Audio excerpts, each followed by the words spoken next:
हमारी शादीशुदा जो बहनें हैं, जिनकी शादी हो चुकी है, वो गौर से सुने। अल्लाह के नबी फरमाते हैं, इज़ा दअर रजुलु इमरातहु इला फिराशिही, जब आदमी अपनी बीवी को बिस्तर पर बुलाए, फलम तातिही, और बीवी न जाए, फबाता गज़बान अलैहा, और शौहर इस हाल में रात गुजार दे कि शौहर बीवी से नाराज है, लानत हल मलाइकतु हत्ता तुस्बिहा, तो सुबह तक फरिश्ते उस औरत के ऊपर लानत करते रहते हैं। शादी क्यों होती है? शादी का मकसद क्या है? मियाँ बीवी को एक दूसरे के जरिए सुकून मिले। अगर कोई मजबूरी है तो अलग बात है, कोई बीमारी है तो अलग बात है। अगर शौहर बीवी को अपनी जरूरत के लिए बुलाए और बीवी बिला वजह नखरा दिखाए और इनकार कर दे, और शौहर इस हाल में रात गुजारे कि रात भर वो बीवी से नाराज है, तो रात भर फरिश्ते उस औरत के ऊपर लानत करते हैं। मेरी प्यारी माँ और बहनों, बड़े अदब के साथ ये बात कहना चाहता हूं, अगर आपकी शादी हो चुकी है तो शादीशुदा औरत की जिम्मेदारी है कि वो शौहर के हुकूक का ख्याल करे, शौहर के अधिकारों का ख्याल करे। कुछ औरतें होती हैं, हर तकरीर में जाती हैं, हर जलसे में जाती हैं, बहुत गौर से तकरीर सुनती हैं, यूट्यूब पर भी बयान सुनती हैं, मोबाइल भरा हुआ है बयानों से, मगर क्या करती हैं? शौहर की इज्जत नहीं करती, शौहर को सम्मान नहीं देती, शौहर कोई बात कहता उल्टा करती हैं। शौहर अगर अपनी जरूरत के लिए बुलाता है, नखरा दिखाती हैं, बिला वजह, कोई बीमारी नहीं है, कोई उज़्र नहीं है, इनकार कर देती हैं। अल्लाह के फरिश्ते लानत करते रहते हैं, और फरिश्ते जिस पर लानत करें, सोचो उसका अंजाम क्या होगा, क्योंकि फरिश्ते मासूम हैं। फरिश्तों की दुआ और फरिश्तों की बद्दुआ अल्लाह ताला कभी लौटाता नहीं है मेरे प्यारे साथियों। इसलिए अगर कोई शादीशुदा औरत जन्नत में जाना चाहती है, उसका जन्नत में जाना असंभव है जब तक वो अपने शौहर को खुश न रखे, अपने शौहर की इताअत न करे। इसीलिए अल्लाह के प्यारे नबी फरमाते हैं, इज़ा सल्लतिल मरअतु खम्सहा व सामत शहरहा व अताअत ज़ौजहा व अहसनत फरजहा, औरत अगर 4 काम कर ले वो जन्नती है, और ऐसी वैसी जन्नती नहीं है, जन्नत के जिस गेट से चाहे वो जन्नत में जा सकती है। 4 काम अगर औरत कर ले, कौन से 4 काम? 5 टाइम की नमाज पढ़े, रमजान का रोजा रखे, शौहर की इताअत करे और आबरू की हिफाजत करे। ये 4 काम अगर औरत कर ले तो वो जन्नत के सारे गेट उसके लिए ओपन हो जाएंगे, जिस गेट से चाहे वो जन्नत में जा सकती है। तो मेरी प्यारी माँ और बहनों, फरिश्ते उस इंसान, उस औरत के ऊपर भी लानत करते हैं जो बगैर किसी उज़्र और मजबूरी के शौहर को अपने पास न आने दे। क़यामत के दिन अल्लाह की बारगाह में इंसान पछताएगा और कहेगा, या वैलता लैतनी लम अत्तखिज़ फुलानन खलीला, ऐ काश मैंने फला को अपना दोस्त न बनाया होता। बुरे दोस्तों को दोस्त बनाओगे, बुरे लोगों को सहेली बनाओगी मेरी बहनों, बुरे लोगों को साथी बनाओगे मेरे भाइयों, क़यामत के दिन पछताना पड़ेगा। अबू तालिब कलमा पढ़ लेते अगर ये 2 गुरु घंटाल जाकर के उनके ऊपर प्रेशर डालते। इन दोनों ने जाकर के प्रेशर डाला, अरे अबू तालिब खबरदार, अपने बाप दादा का तरीका मत छोड़ना। और आखिरी जुमला जो अबू तालिब की जबान से निकला है वो क्या निकला है? अला मिल्लत अब्दुल मुत्तलिब, मैं अपने बाप अब्दुल मुत्तलिब के मजहब पे दुनिया से जा रहा हूं। चचा का इंतकाल हो गया, अल्लाह के नबी दिल महसूस करके रह गए। चचा कलमा नहीं पढ़ पाए, ईमान नहीं लाए, उसी हालत में इंतकाल हो गया। कुरान की आयत नाजिल हो गई, इन्नका ला तहदी मन अहबब्ता वलाकिन्नल्लाह यहदी मन यशा। ऐ मेरे नबी, हिदायत आपके हाथ में भी नहीं, हिदायत का रिमोट कंट्रोल अल्लाह के हाथ में है। अल्लाह जिसे चाहता है हिदायत देता है। ऐ मेरे हबीब, ऐ मेरे नबी, आप भी जिसको चाहें उसको हिदायत नहीं दे सकते। इसीलिए किसी शायर ने बड़ी सही बात कही है। क्या कहा? अबू तालिब के किस्से ने हकीकत खोल कर रख दी, अबू तालिब के किस्से ने हकीकत खोल कर रख दी, न हो आंखें तो घर की रोशनी से कुछ नहीं होता। अगर आपके घर में बड़ी बड़ी लाइट जल रही है, ट्यूबलाइट है, मरकरी है, बल्ब है, और आपकी आंखों में रोशनी ही नहीं है, तो क्या फायदा इन लाइटों का? ईमान की रोशनी अगर आपके पास नहीं है तो नबी का चचा भी ईमान नहीं ला सका। मेरे प्यारे साथी, अरे हम और आप खुशनसीब हैं कि हमारा बाप अगर दुनिया से चला जाए, हमारी माँ दुनिया से चली जाए, तो हम दुआ तो कर सकते हैं कि अल्लाह मेरी माँ को बख्श दे, मेरे बाप को बख्श दे। अगर बाप मुशरिक हो, माँ मुशरिक हो, तो माँ बाप के लिए मग़फ़िरत की दुआ भी नहीं कर सकते। हमारे एक दोस्त हैं मुंबई के, बनारस ही के रहने वाले हैं, मुंबई जाके वो बस गए, वही रहते हैं। पहले वो नॉन मुस्लिम थे, हिंदू थे, वो ईमान ले आए। अब वो माशाअल्लाह इस्लाम भी ले आए और थोड़ी बहुत उन्होंने कुरान और हदीस की तालीम भी हासिल कर ली। अच्छा काम कर रहे हैं, दावत का काम कर रहे हैं, गैर मुस्लिमों में भी दावत का काम करते हैं, मुसलमानों में भी करते हैं। तो एक मरतबा मुझसे मुलाकात हुई, तो मैंने पूछा कि आप इस्लाम ले आए, क्या कोई ऐसी चीज है जिसकी कमी आपको महसूस होती है? उन्होंने कहा कि शेख साहब, बस एक बात की कमी महसूस होती है, काश की मेरे माँ बाप भी ईमान ले आए, काश कि मेरे माता पिता भी मुसलमान हो जाएं। मौलाना साहब, मैं ये दर्द कैसे बर्दाश्त करूंगा कि मेरी माँ जहन्नम की आग में जले, मेरा बाप जहन्नम की आग में जले। कहा कि मैं समझा रहा हूं, मैं नसीहत कर रहा हूं, मैं इस्लाम पेश कर रहा हूं, अभी तक मेरी माँ ईमान नहीं लाई है। मौलाना अगर हो सके तो मेरी माँ के लिए दुआ कीजिए, अल्लाह मेरी माँ को हिदायत दे दे। उस नौजवान की आंखों में मैंने आंसू देखा, उसके दिल में तड़प थी कि काश मेरी माँ भी ईमान ले आती। मेरे भाइयों, हम और आप खुशनसीब हैं, हमारी माँ हिदायत पर, हमारा बाप हिदायत पर। हम अपनी माँ और बाप के लिए कम से कम मग़फ़िरत की दुआ कर सकते हैं उनके मरने के बाद। एक मुशरिक के लिए मग़फ़िरत की दुआ भी नहीं की जा सकती। हजरत अबू हुरैरा रज़ी अल्लाह ताला अन्हु ईमान लाए, उनकी माँ अभी ईमान नहीं लाई थी। माँ इस्लाम की बहुत कट्टर दुश्मन थी। एक मर्तबा हजरत अबू हुरैरा अल्लाह के नबी के पास आए और आकर के कहने लगे, अल्लाह के नबी, मेरी माँ के लिए हिदायत की दुआ कर दीजिए। अल्लाह के नबी ने कहा ठीक है, मैं दुआ करूंगा। दूसरे दिन अबू हुरैरा रोते हुए आए। आपने पूछा कि अबू हुरैरा क्यों रो रहे हो? कहा, अल्लाह के नबी, मेरी माँ इस्लाम की बहुत कट्टर दुश्मन है और आज उसने ए अल्लाह के नबी आपको गाली दी है, आपको बुरा भला कहा है, आपको लान तान किया है। ए अल्लाह के नबी, ये तकलीफ मैं बर्दाश्त नहीं कर सकता, कोई आपको गाली दे। ए अल्लाह के नबी, हो सके तो अल्लाह से दुआ कर दीजिए, अल्लाह ताला मेरी माँ को हिदायत दे दे, मेरी माँ को ईमान की दौलत दे दे। मैं ये सदमा नहीं बर्दाश्त कर सकता हूँ, मेरी माँ इस्लाम की इतनी कट्टर दुश्मन है। नबी ने हाथ उठाया, अल्लाहुम्मा हदि उम्मा अबी हुरैरा, ऐ अल्लाह अबू हुरैरा की माँ को हिदायत दे दे। नबी ने दुआ कर दी। अबू हुरैरा फौरन घर वापस आए। घर आए तो दरवाजा बंद था और अंदर किसी के नहाने की आवाज आ रही थी, किसी के गुस्ल करने की आवाज आ रही थी।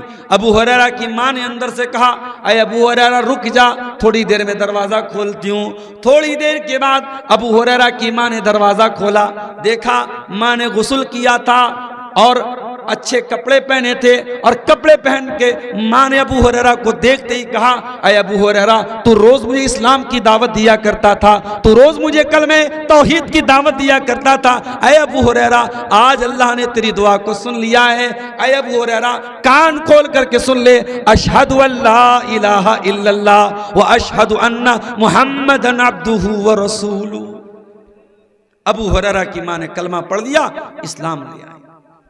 अबू हुरैरा फिर रोने लगे और रोते रोते अल्लाह के नबी के पास आए। अल्लाह के नबी ने कहा, अबू हुरैरा क्या बात है, आप क्यों रो रहे हो?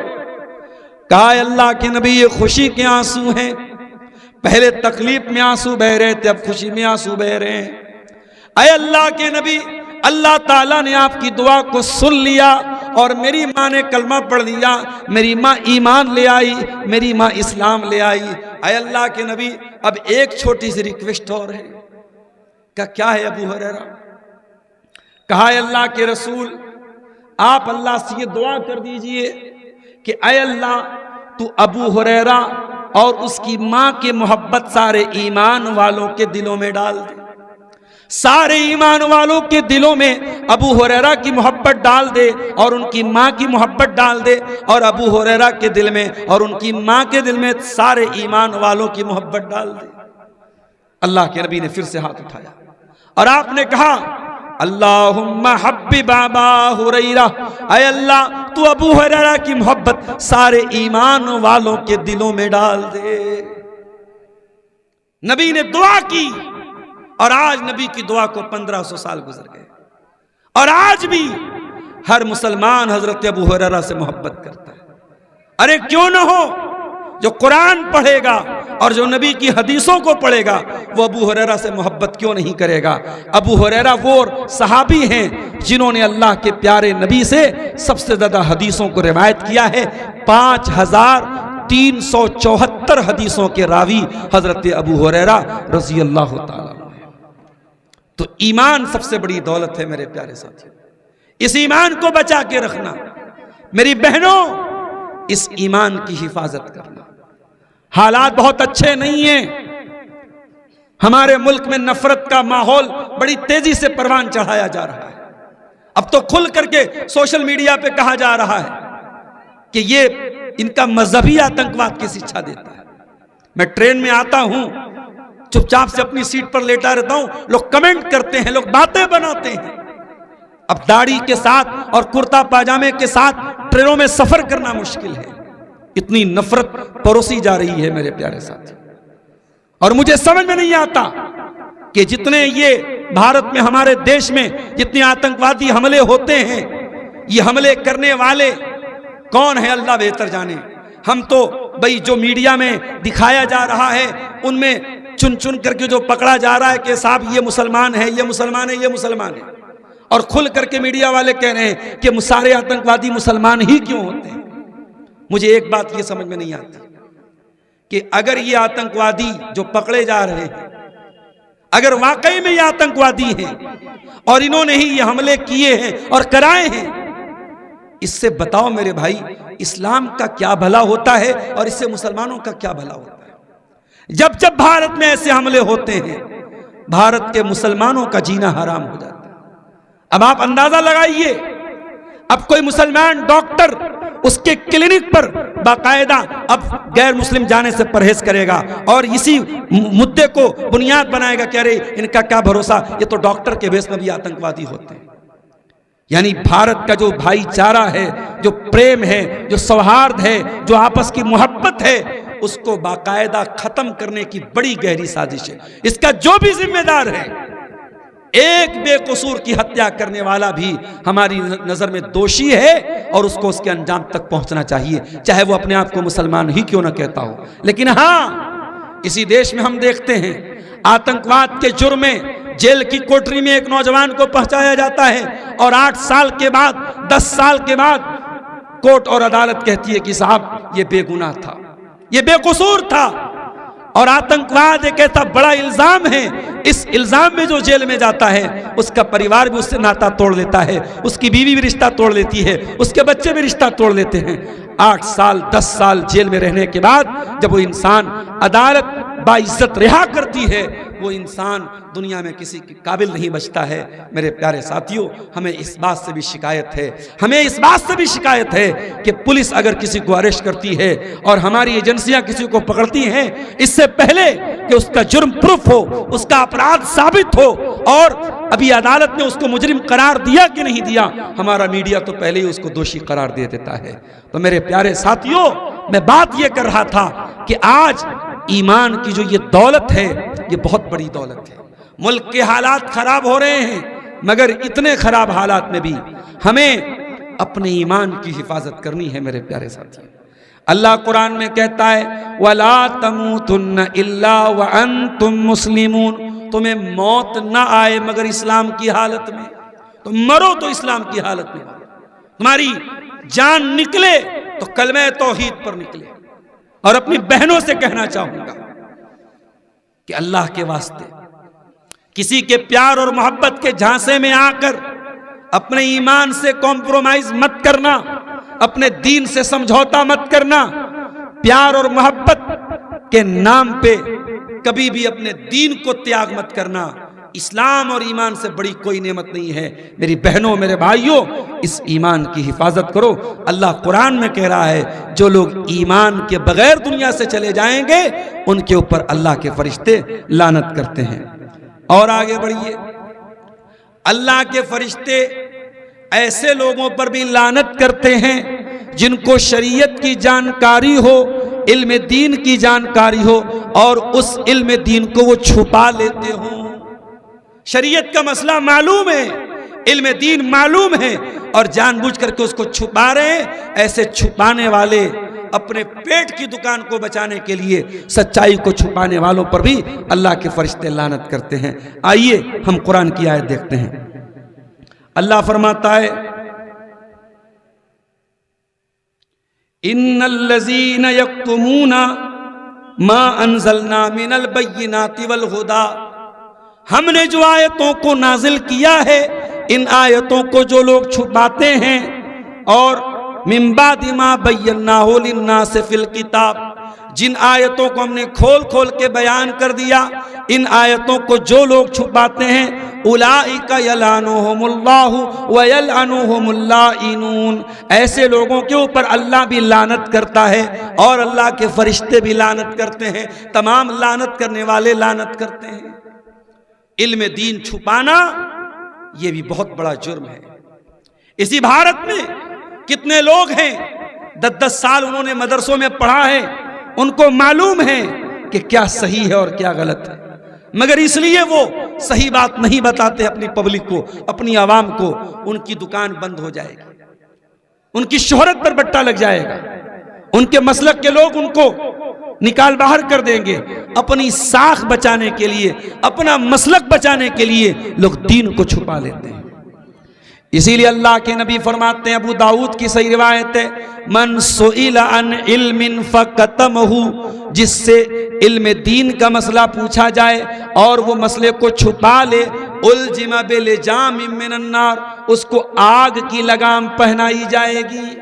अगर आपको कोई दीन का मसला मालूम है और आपसे पूछा जाए और आपने मसले का जवाब नहीं दिया तो कयामत के दिन आग की लगाम पहनाई जाएगी। इसलिए इल्म दीन को छुपाना ये बहुत बड़ा अपराध है और बहुत बड़ा जुर्म है मेरे प्यारे साथियों। और आगे बढ़िए, तीसरा जो काम जिस पर फरिश्ते लानत करते हैं वो काम क्या है? सहाबा को गाली देना, सहाबा को बुरा भला कहना, प्यारे नबी के साथियों को लानत करना, उनको बुरा भला कहना, ये काम भी ऐसा काम है जिस पर फरिश्ते लानत करते हैं। अल्लाह के नबी फरमाते हैं, तबरानी की सही रिवायत है, मन सब्बा सहाबी, जो मेरे सहाबा को बुरा भला कहता है, फ़अलैहिम लानतुल्लाहि वल मलाइकति वन्नासि अजमईन, उनके ऊपर अल्लाह की लानत, फरिश्तों की लानत और तमाम लोगों की लानत। अरे सहाबा कौन है? सहाबा वो हैं जिन्होंने अपने नबी के लिए सब कुछ कुर्बान कर दिया।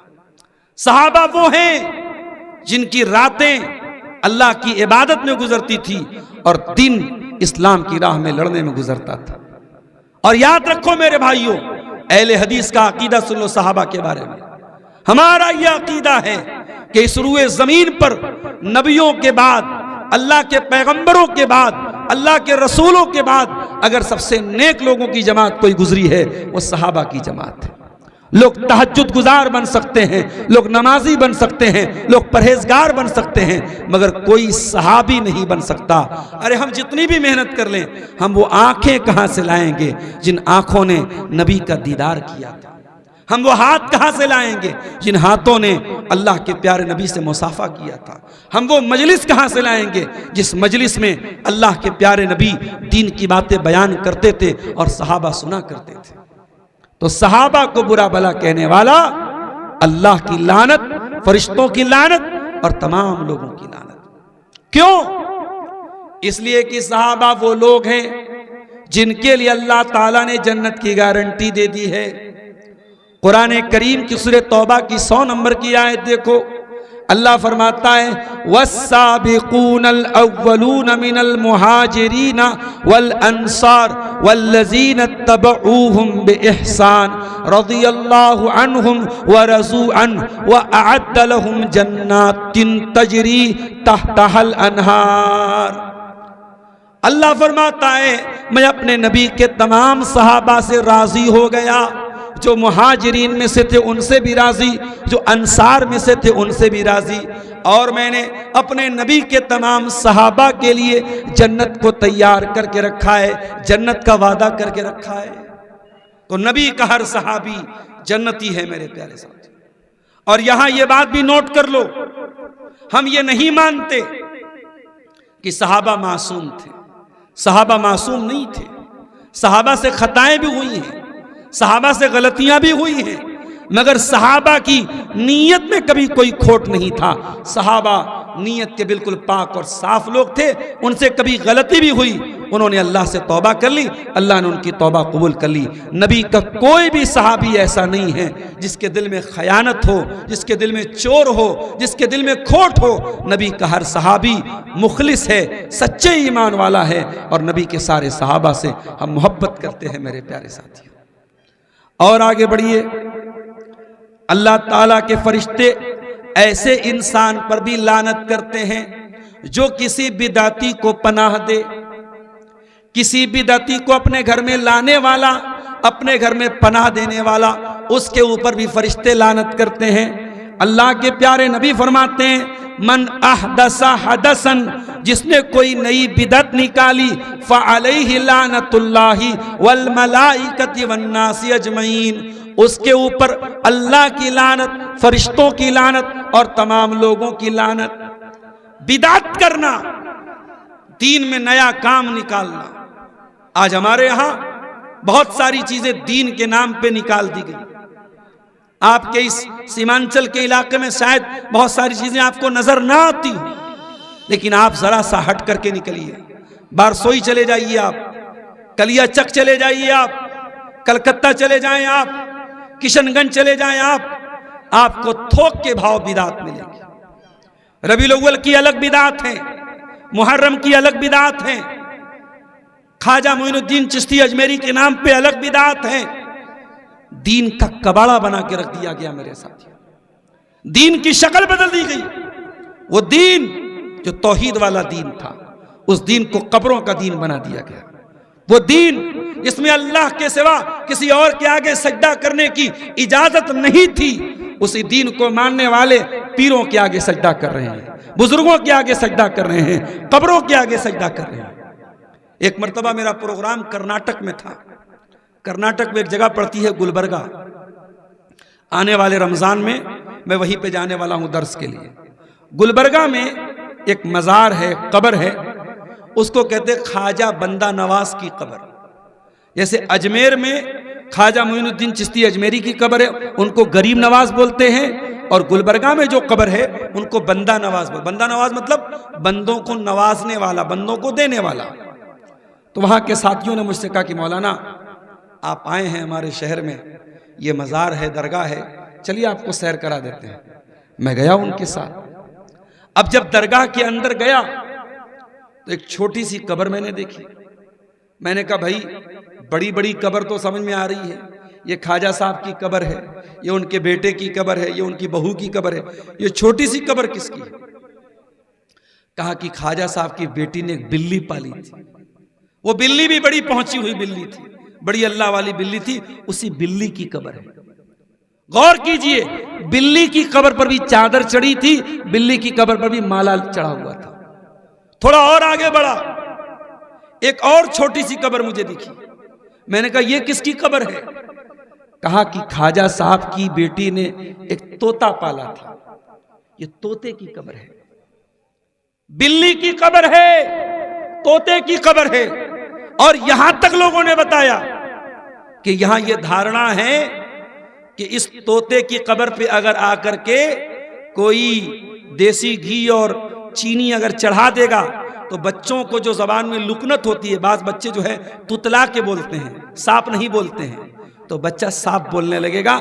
सिर्फ इस तोते की मजार पे आके देसी घी चढ़ाना पड़ेगा और शक्कर चढ़ाना पड़ेगा। अल्लाह अकबर। तुमने नबी के दीन को क्या कर डाला, तुमने मोहम्मद रसूलुल्लाह के दीन की क्या शक्ल कर डाली। मौलाना अल्ताफ हुसैन हाली ने कहा था, वो दीन जिससे तौहीद फैली जहां में, वो बदला गया आके हिंदोसिता में। शिर्क को बिदअत का गढ़ बना दिया तुमने इस दीन को। कोई तावीज पर भरोसा कर रहा है, कोई हाथ और पैर में धागे बांध के भरोसा कर रहा है, कोई कब्रों पे जाके सर झुका रहा है, कोई पीरों के आगे जाके सर झुका रहा है। कितने घरों में औरतें, उनके पीर आते हैं और औरतें पीरों का हाथ पैर जाके चूमती हैं। इस्लाम में कोई कितना ही बड़ा आलिम क्यों ना हो, किसी घर की औरत को इस बात की इजाजत नहीं दी गई कि आलिम से जाके मुसाफा करे।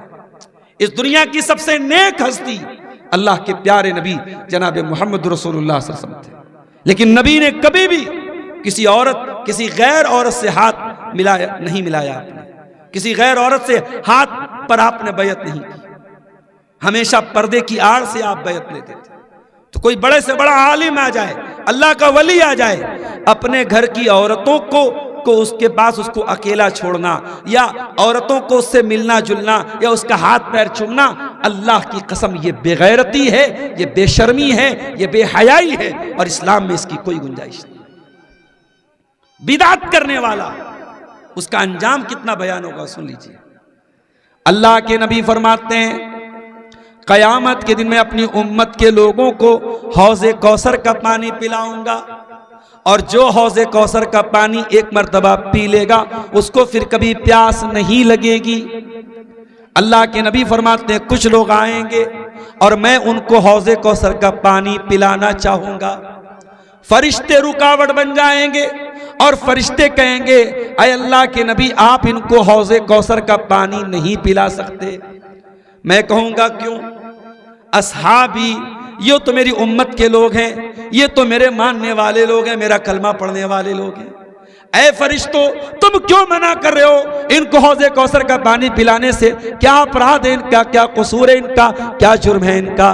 फरिश्ते कहेंगे, इन्नका ला तदरी मा अहदसू बादक, ऐ अल्लाह के नबी आप नहीं जानते ये बिदअती लोग हैं, ये दीन में नया नया काम निकालने वाले लोग हैं। और एक बात याद रखो, अगर आपने अपने बच्चों की सही तरबियत नहीं की, आपके बच्चे भी बिदअती बन जाएंगे। मैं जानता हूं इसी सीमांचल के बहुत सारे लड़के कलकत्ता में जॉब करते हैं, दिल्ली में जॉब करते हैं, मुंबई में जॉब करते हैं। जब वहां पे उनको सही माहौल नहीं मिलता है, गलत माहौल में जाते हैं, बिदअत वाले माहौल में जाते हैं, वो जाके बिदअत करने लगते हैं।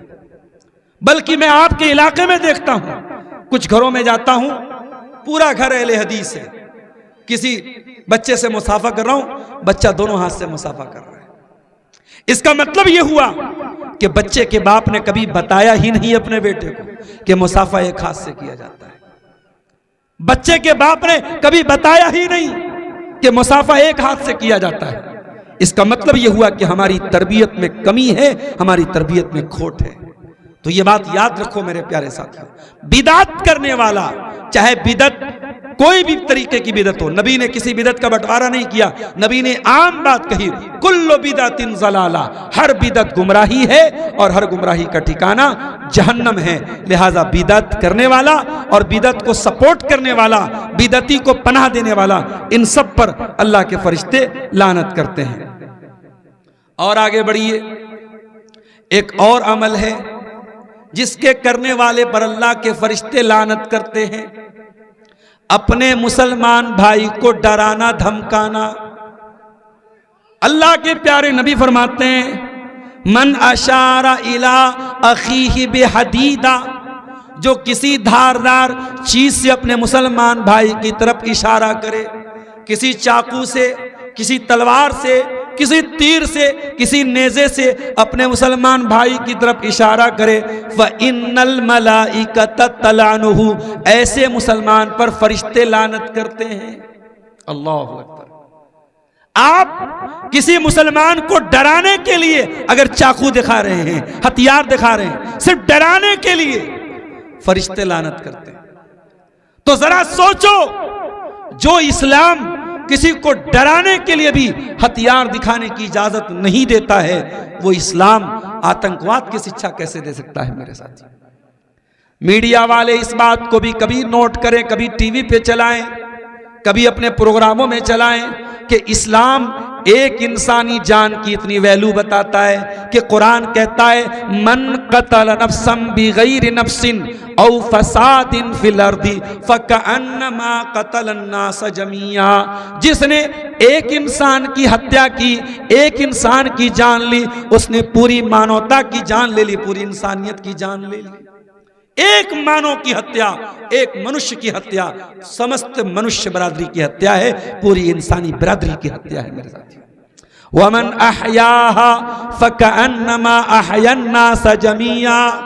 और एक इंसान की जान बचाने वाला पूरी मानवता का रक्षक है, पूरी मानवता की जान बचाने वाला है। तो इस्लाम, आतंकवाद तो बहुत दूर की बात है, इस्लाम किसी को कत्ल करना तो बहुत दूर की बात है। इस्लाम तो इस बात की इजाजत भी नहीं देता है कि आप हथियार दिखा के किसी को डराएं। अगर डराएंगे तो आपके ऊपर फरिश्ते लानत करते हैं। मेरे प्यारे साथियों, आज छोटी छोटी बातों पर झगड़े हो जाते हैं। इलेक्शन का माहौल है, कल रिजल्ट आने वाला है, हम दुआ करते हैं अल्लाह सही सलामती के साथ जो भी बिहार के हक में बेहतर हो वो सरकार बन जाए। लेकिन आज आप देखें, इलेक्शन के दौरान हत्याएं हो जाती हैं, फिर रिजल्ट की खुशी में जुलूस निकलता है, उसमें मारपीट हो जाती है। मुझे यहां से झारखंड जाना है, मैं सोच रहा हूं सुबह ही निकल जाऊं, कल रिजल्ट के टाइम फिर पता नहीं क्या हालात रहेंगे। आप गौर कीजिए, ये हमारे यहां इलेक्शन जैसी चीज में भी हिंसा होती है, वायलेंस होता है। लेकिन इस्लाम वायलेंस और हिंसा के खिलाफ है मेरे प्यारे साथियों। इस्लाम ये कहता है अल मुस्लिम मन सलिमल मुस्लिमून मिन लिसानिही व यदिही। मुसलमान वो है जिसकी जुबान से किसी को कोई नुकसान न पहुंचे, जिसके हाथ से किसी को कोई नुकसान न पहुंचे। आपकी जबान से और आपके हाथ से दूसरे सुरक्षित महसूस करें, तब आप मुसलमान हैं। ये इस्लाम मुसलमान की परिभाषा है, ये मुसलमान की व्याख्या है। और आगे बढ़िए, इस्लामी हुकूमत है, इस्लामी हुकूमत के अंदर कुछ गैर मुस्लिम भी रहते हैं, जो इस्लामी हुकूमत ने उनको एग्रीमेंट कर रखा है कि आप हमारी हुकूमत में रह सकते हैं। उनको शरीयत में जिम्मी कहते हैं।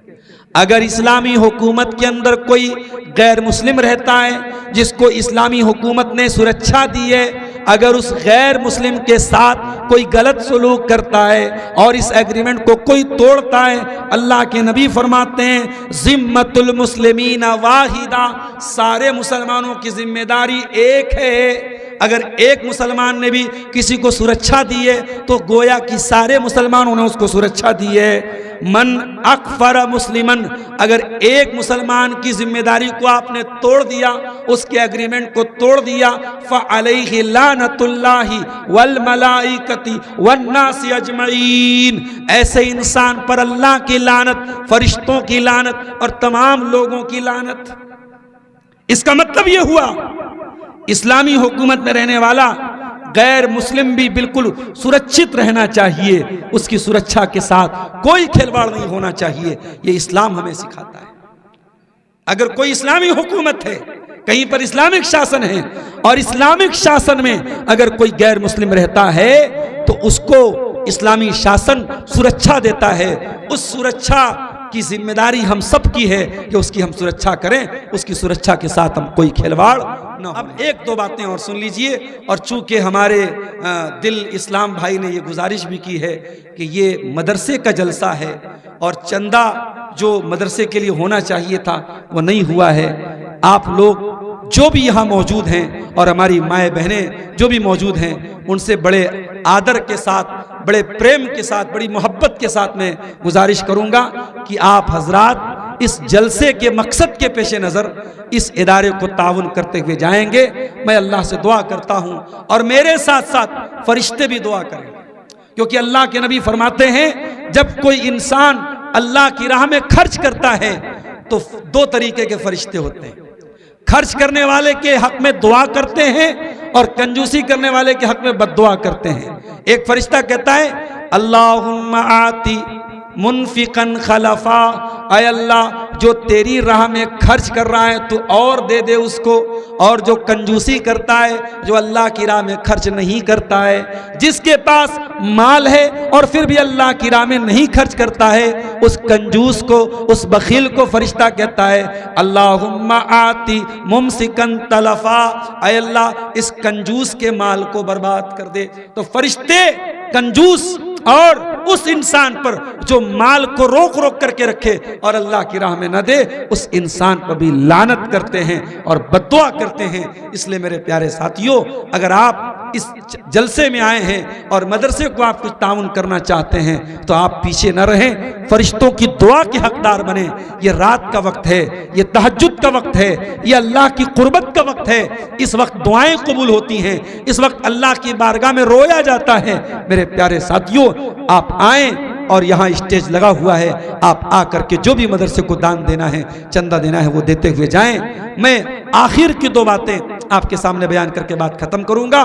फरिश्ते किन लोगों पर लानत करते हैं, उनमें से एक वो आदमी भी है मेरे प्यारे साथियों जो अपने आप को अपने बाप के अलावा किसी और की तरफ मंसूब करे। मनिद्दा इला गैरि अबी, जो किसी अपने बाप के अलावा किसी और को अपना बाप कहे, उसके ऊपर भी अल्लाह के फरिश्तों की लानत हो।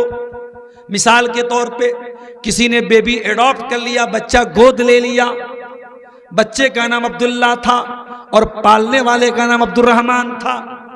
बच्चा बड़ा हुआ, आधार कार्ड पे भी पालने वाले का नाम लिख दिया गया, पैन कार्ड पे भी, राशन कार्ड पे भी जिसने एडॉप्ट किया, जिसने पाला, उसका नाम लिख दिया गया। लेकिन लड़का जहां पर भी अपने बाप का नाम लेगा, ओरिजिनल बाप का नाम लेगा।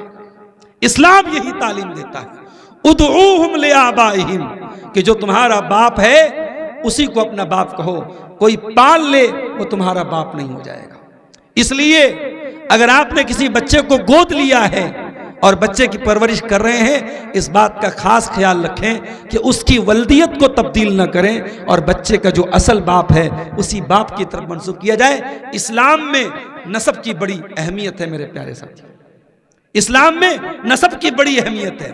इसीलिए अगर औरत प्रेग्नेंट है और शौहर तलाक दे दे या औरत बेवा हो जाए, तो जब तक बच्चा पैदा न हो जाए औरत को कहीं और निकाह करने की इजाजत नहीं है। प्रेगनेंसी में जब तक बच्चा पेट में है औरत निकाह नहीं कर सकती। क्यों? इस्लाम ये कहता है कि जो उस बच्चे का बाप है उस बाप में कोई और शरीक नहीं होना चाहिए। इस्लाम में नसब की हिफाजत बहुत बड़ी चीज है कि जो बच्चा पैदा हो रहा है ये क्लियर हो कि उसका बाप कौन है। ठीक है, आज के ज़माने में डीएनए टेस्ट के ज़रिए भी मालूम हो जाता है कि कौन बाप है, मगर इस्लाम एक उसूली बात कहता है कि नहीं, जो ओरिजिनल बाप है बच्चे को उसी के बाप की तरफ मंसूब करना चाहिए, किसी और की तरफ बच्चे को मंसूब नहीं किया जा सकता। तो अल्लाह के फरिश्ते उस इंसान पर भी लानत करते हैं जो अपने आप को अपने वालिद के अलावा किसी और की तरफ मंसूब करता है। इसी तरीके से जो औरत घर से निकलती है बेपर्दा होकर के, बेहया होकर, खुशबू लगाकर, ऐसी औरत भी मलऊना है, लानत की अल्लाह के नबी ने उसके ऊपर और फरिश्ते भी उसके ऊपर लानत करते हैं। मलऊना है वो औरत, लानत की गई है उस औरत के ऊपर। और अल्लाह के नबी तो यहां तक फरमाते हैं सिनफान मिन अहलिन नारी लम अरहुमा, मेरी उम्मत के अंदर दो टाइप के ऐसे लोग होंगे जो जन्नत में नहीं जाएंगे, जहन्नम में जाएंगे। कौमुन माहुम सियातुन काजना बिल बकरी यजरिबून बिहन्नास, एक वो लोग होंगे जिनके हाथ में गाय की दुम की तरह कोड़े होंगे और वो कोड़ों से लोगों को मारेंगे। जालिम लोग होंगे, जो जालिम होंगे, जो अपने पावर का, अपनी ताकत का गलत इस्तेमाल करेंगे, उन लोगों पर भी अल्लाह ताला की लानत होगी और वो लोग जहन्नम की आग में चलेंगे। वनिसाउन कासियातुन आरियातुन मुमीलातुन माइलातुन, और ऐसी औरतें भी जहन्नम की आग में जाएंगी जो कपड़ा पहन करके भी नंगी होंगी। बहुत बड़ी बात है ये, बहुत बड़ी बात है ये, कपड़ा पहन करके नंगी होंगी। मैं समझता हूं इस एक शब्द के ऊपर अगर गौर करो, इस एक लफ्ज के ऊपर गौर करो, तो जमाने का सारा फैशन इसके अंदर आ जाता है। आज इंस्टाग्राम पर मुसलमान लड़कियां वीडियो बना रही हैं और इस तरीके का लिबास पहन रही हैं कि यह हदीस बिल्कुल फिट बैठ रही है, कपड़ा पहन करके वो नंगी है।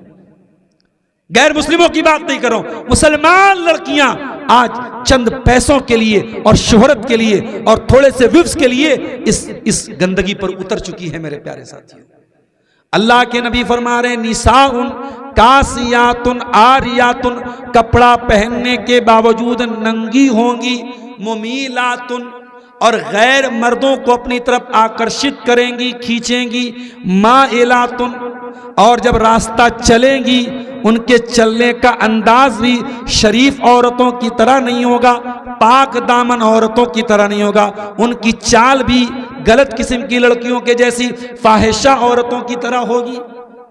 औरत की चाल बता देती है कि ये हयादार है या बेहया है। मूसा अलैहिस्सलाम के दौर में एक औरत चल रही थी, हजरत शुएब की बेटी, वो कितनी खूबसूरत थी अल्लाह ने नहीं बताया, उसकी हाइट क्या थी अल्लाह ने नहीं बताया, वो कितनी हसीनो जमील थी अल्लाह ने नहीं बताया। अल्लाह ने इतना बताया तमशी अलस्तिहया, वो शर्मा शर्मा के चल रही थी। औरत की चाल से पता चल जाता है औरत के अंदर कितनी शर्म व हया है। अल्लाह के नबी ने फरमाया वो बेहया औरतों की तरह चाल चलेगी, कपड़ा पहन करके नंगी होगी, गैर मर्दों को अपनी तरफ आकर्षित करेगी और बेहया औरतों की तरह चलेगी।